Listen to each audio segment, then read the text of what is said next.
Саламатсыңарбы балдар? Азыр биз улуу жеңиштин 75 жылдыгына карата улуу жеңиштин даңкы өчпөйт деген темадагы сабагыбызды баштайбыз. Сабагыбыздын баштаардан алдында сабактын максаты менен таанышып кетели. Биринчи максатыбыз улуу ата мекендик согуштун Кыргызстанга тийгизген таасири жана улуу жеңиш жөнүндө маалымат алабыз. Экинчи максатыбыз билим билгичтиктерибиз өнүгөт жана логикалык ой жүгүртүүбүз өсөт. Үчүнчү максатыбыз болсо сабакты түшүнүү менен чынчылдыкка жана патриоттуулукка тарбияланабыз. Балдар, силер билесиңерби? Улуу жеңишти биз жыл сайын 9 майда белгилеп келебиз. Мына быйыл болсо 2020 жылдын 9 майында да улуу жеңиштин 75 жылдыгын белгилегени турабыз. Эмне себептен 1941 жылдан 1945 жылга чейинки согушту ата мекендик согуш деп атап коюшканын билесиңерби силер? Анткени бул жылдары Совет эли Германияга жана анын союздаштарына каршы ата мекендин эркиндиги жана көз карандысыздыгы үчүн адилеттүү күрөшүшкөн.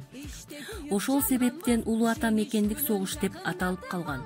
Бул жылдары көптөгөн өлкөлөр чоң кыйроого учураган. Бул узакка созулган согуш биздин кыргыз эли үчүн да эң маанилүү окуялардын бири болуп калган балдар. Эми балдар, бул оор жылдары кыргыз эли кандай эрдиктерди көрсөткөндүгү жөнүндө маалыматты кунт коюп отуруп угабыз. 9 май жеңиш күнү бир эле кыргыз эли эмес, жалпы Совет элинин эң ыйык улуу майрамы.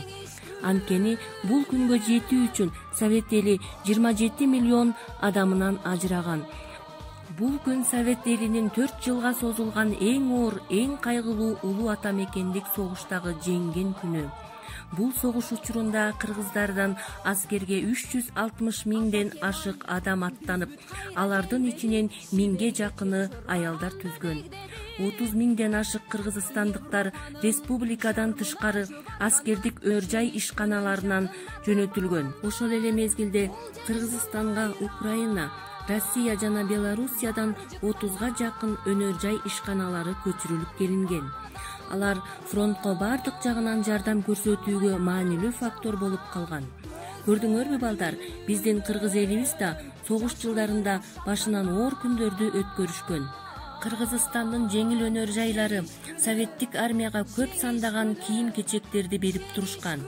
Азык-түлүктөр боюнча миллиондогон башка консерваларды, көп өлчөмдө кант, колбаса, тамеки дагы башка азык-түлүктөрдү жөнөтүп турушкан.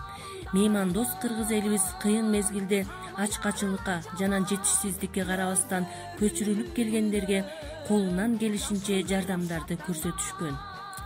Согушка кеткендердин ордуна аялдар, өспүрүм балдар, чал кемпирлер согуштун жана эмгектин майыптары күнү түнү менен иштешкен. Кыргыздардын согушка кеткен адамдардан 160 миңден ашуун жоокер согушта курман болгон. Биздин аскерлерибиз да душмандарды жеңип чыгуу үчүн чоң эрдиктерди көрсөтүп келишкен.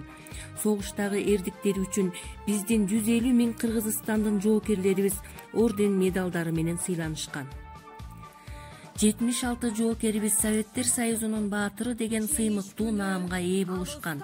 Алардын ичинен 29 жоокер даңк ордени менен сыйланышкан. Карагылачы балдар, биздин кыргыз аскерлерибиз дагы согуш учурунда кандай эрдиктерди көрсөтүшкөн. Ошентип, фашисттик Германияны жеңүү үчүн тынчтыкты орнотууда биздин аскерлерибиздин жана тылдагы эмгекчилерибиздин салымы чоң болуп, тарых барактарына жазылып калган. Биз турмушка аталардан кеч келип, батышта согуш отун кечпедик. Ал аталар төрөл элек биз үчүн кала берди, танк алдында тепселип. Биз турмушка агалардан кеч келип, алыста адам канын кечпедик. Ал агалар кала берди, бомба алдында тепселип. Бул турмушта батыштан сезбелип. Мына бүгүн бардык жерде турат эстелик. Гүл ордуна койдум ушу ырымды, аталарды, агаларды эскерип. 1945-жылы 9 майда улуу ата мекендик согушта совет эли немистик фашисттик баскынчыларга болгон күрөшү жеңиш менен аяктады деп жар салынып, ошондон кубанычтуу күн деп бүгүнкү күнгө чейин 9 майды улуу күн деп белгилеп келебиз. Мына балдар, улуу жеңиш күнүн согуштун ардагерлерине таазим этип, алардын баа жеткис эрдиктерин эскерүүчү күн. Балдар, жеңиштин таттуу даамын таткан ардагер аталарыбызды көрүп, алар менен чогуу жеңиш күндү белгилеп жатканыбыз үчүн бул сыймык. Анткени барган сайын согушка катышкан ардагер аталарыбыздын саны азайып бара жатат. Биз аларды тирүү көрүп турган акыркы муундарбыз десек да болот. Согушка катышкан ардагер аталарыбызга ажал отун кечип, биздин келечегибиз үчүн күрөшкөнүңүздөргө чоң ыраазычылык десек да аздык кылат. Көрдүңөрбү балдар, биз согуштан кийин төрөлүп, анын запкысын тартпаганыбыз, гүлдөгөн эркин өлкөлөрдө жашаганыбыз үчүн башыбызды ийип таазим кылсак болот. Балдар, сабакты бышыктайлы. Улуу ата мекендик согуш кайсы жылы башталып, кайсы жылы бүткөн? Быйыл биз жеңиштин канча жылдыгын белгилейбиз. Эми балдар, үйгө тапшырма. Жоокер ыры деген ырды жаттайбыз. Мен силерге окуп берейин. Элимдин бейпилдигин намыска бек сактаймын. Энеке, ак сүтүңдү эл коргоп мен актаймын. Дайыма өлкөбүздө тынчтык болсун. Дагы бир жолу 9 май улуу жеңиш майрамыңар куттуу болсун балдар. Көңүл бурганыңарга чоң рахмат. Саламатта болгула.